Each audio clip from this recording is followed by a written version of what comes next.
Hi there, I'm Ilya Sipka, and this is the Apatros Review. Now, this episode is the 15th generation of the D Spectrum, that perennial special I do every 25 episodes, to focus on the crap that I saw over those preceding 25 episodes. As always, I need to explain that the films covered in this special are all graded with a grade that falls within the lowest three levels of my grading ladder. The three grades are the following: D plus for a 3 out of 10, which is reserved for works that are disappointingly mediocre, although they are not unwatchable. Usually only the fans of such works will appreciate them. D, which is a 2 out of 10, for works that are roundly bad, having no style, technical prowess, or competency to them, and which are only recommended to masochists and die-hard fans. And D minus, 1 out of 10, the worst of the worst. Those works stuck with a dreaded D minus are not fit for viewing by anyone, except for the most hardcore bad movie masochists. Let's start, shall we? Okay, number 1. It's Alive, directed by Larry Buchanan in the year 1969. I give this one a D. It's bad. The last of notorious El Cheapo schlock remaker Larry Buchanan's 8 Azalea productions, but not the last I'm reviewing here. Expect me to cover his original flick Naked Witch sometime in the future.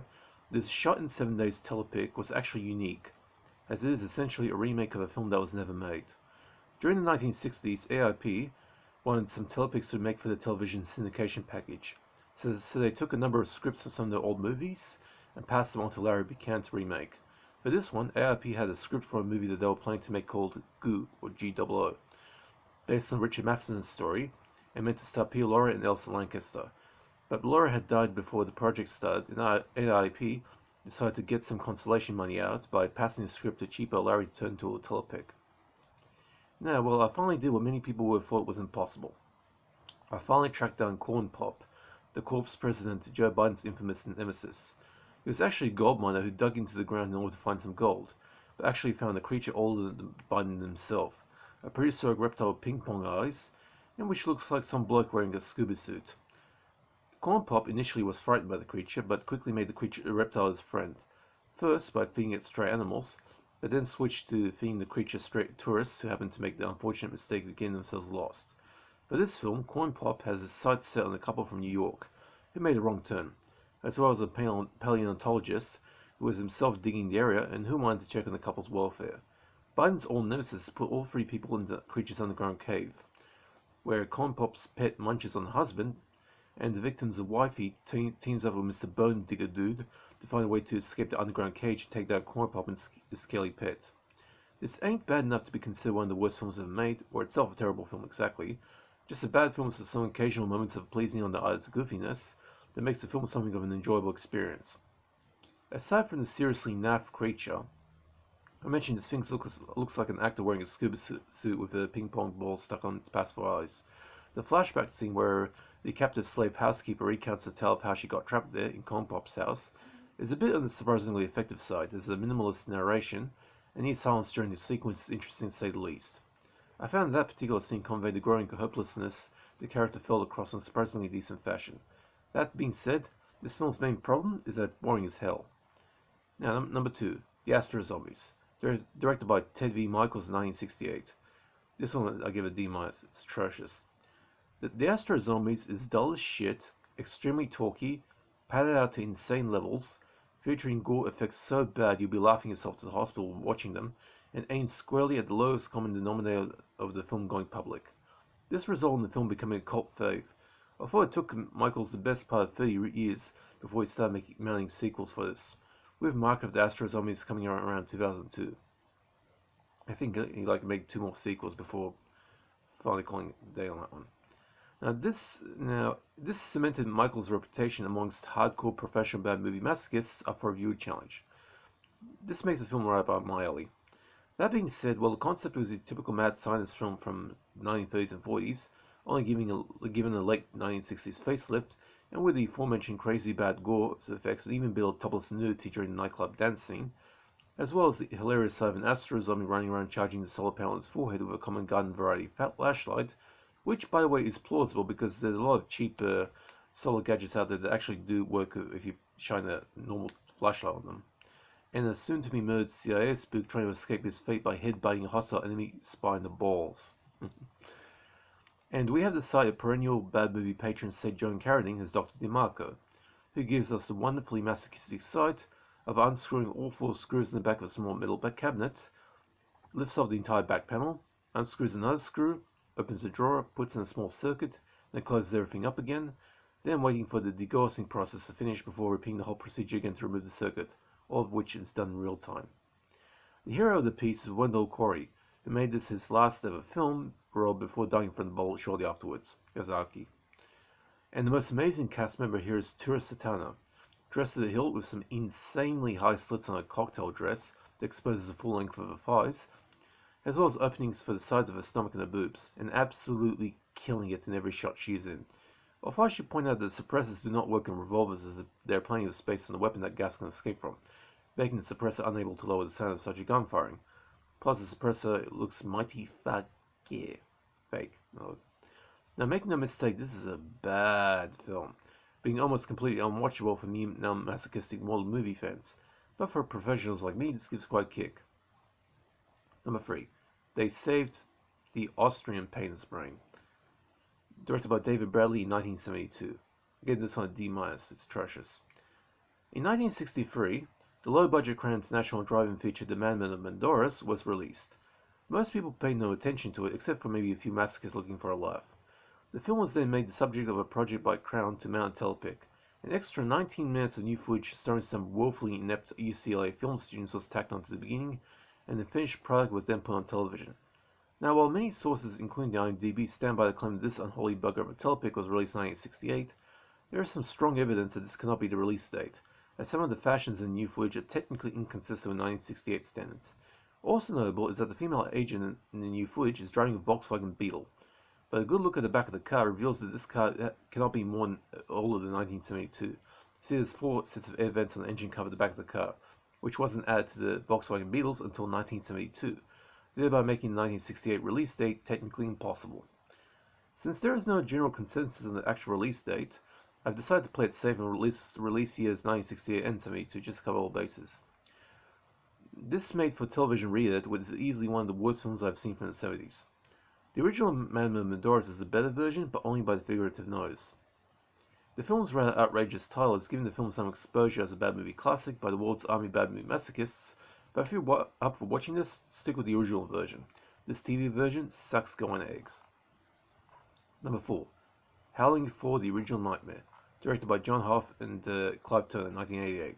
I give this one a D- as well, it's atrocious. This 1988 sequel was the first in the Howling franchise to go direct to video, which is where it ended up staying in for the remaining sequels. Shot in bloody South Africa by notorious exploitation producer Harry Alan Towers, in defiance of the international trade sanctions that were imposed in South Africa at the time, and the budget of $2 million was so low that forced production to literally do an Italian-style dub everything post-job on the soundtrack. The general consensus is that its director John Hoff, who had made some good films in this day, had done a very bad day's work on this hatchet job. But the reality is that Clive Turner, the utterly untalented no good Nick, who had written the script and who was also partly a producer here and did a bit part acting role here, he was a tow truck driver, had shot plenty of extra footage on the side and recut the film to his particular liking, which is the crappy film we have here. Howling for the Original Nightmare is so badly received by the horror film community, and horror fans in general, that to this day, despite being all the various VHS and DVD releases on public domain bargain basement operators around the world, this misbegotten attempt at a werewolf movie has still not earned back its $2 million budget, even after 34 years. Even by bad movie standards, that is really fucking pathetic. As for the movie itself, man, this is a bad movie. Not necessarily in terms of technical ineptitude. The technical quality, if you excuse low budget, is actually pretty decent, although the photography is considerably flat. I won't take pot shots at the soundtrack due to it all being done Italian style, and I have no problem with Italian style dubbing. I mean, I know why the Italians did resort to that. And truth be told, it isn't bad considering. In fact, the dubbers did a pretty decent job here, as I've watched this film plenty of times over the past 20 years, and never noticed it was entirely dubbed. In fact, it wasn't until when I did my original review of this film that I actually found out it was dubbed. Now, the actors are all professionals in the B-movie scene who know their shtick inside out, although that isn't terribly great praise given that they're all pretty much on the same caliber as actors on a daytime TV soap opera. Now that I mention that, this film does indeed feel exactly as though somebody decided to mount The Howling as a Hallmark Channel TV movie. If the original film was done exactly that way, and it would never become a classic in the horror genre. We wouldn't have the horror genre the same way today. It's really the case of a ridiculously bad script. The story moves too slow for the horror element to work, and the payoff is remarkably truncated impact, resulting in the movie losing a lot of its effectiveness. This feels like a live-action Scooby-Doo cartoon, only with actual gore and sex thrown in. With the exception of a bizarre transformation sequence late in the movie, there is really nothing here to recommend this film except for howling completists and the occasional bad movie masochists, like the hardcore ones. Okay. Number 5. The Astral Factor, also known as The Invisible Strangler. This one was written by Arthur C. Pierce, John Flory, and Gene Fowler Jr. From 1978 and 84. I give this one a D- as well. It's atrocious. An extremely dull science fiction police procedural that was originally released in 1978 for a single week of theatrical distribution before being shelved for half a decade before being re-edited with newly shot footage and issued direct-to-video under the title Invisible Strangler. The Astral Factor has a pretty uniquely interesting spin on the old escape murderer trope that was the domain of slasher flicks in the 1980s. The escaped lunatic here has used his time serving a life sentence in Los Angeles nut house to develop his psychic powers, to the point he can now move objects around by telekinesis and also cloak himself, which he uses to finally terrorize his fellow Salmo mate and escape the nut house by tricking the guards into opening his cell and simply walking out of the building completely invisible. One quick trip to his late mother's grave, and his mission of revenge begins. That being said, the story has been somewhat badly handled by making the whole affair duller than watching paint dry in the middle of a rainy day. Ironically enough, it's actually raining right now outside my house, so I'm doing this on a rainy night. Now, there's little action, but when the story calls for it, there are pretty standard scenes of strangulations, shootouts, and even a boat chase. The acting is surprisingly decent, although this is probably due to the film having the production polish of a typical 1970s telepic police procedural, which means actors cast here all professionals who handle their parts well. The material here, despite the intriguing premise, is frighteningly on the thin and implausible side.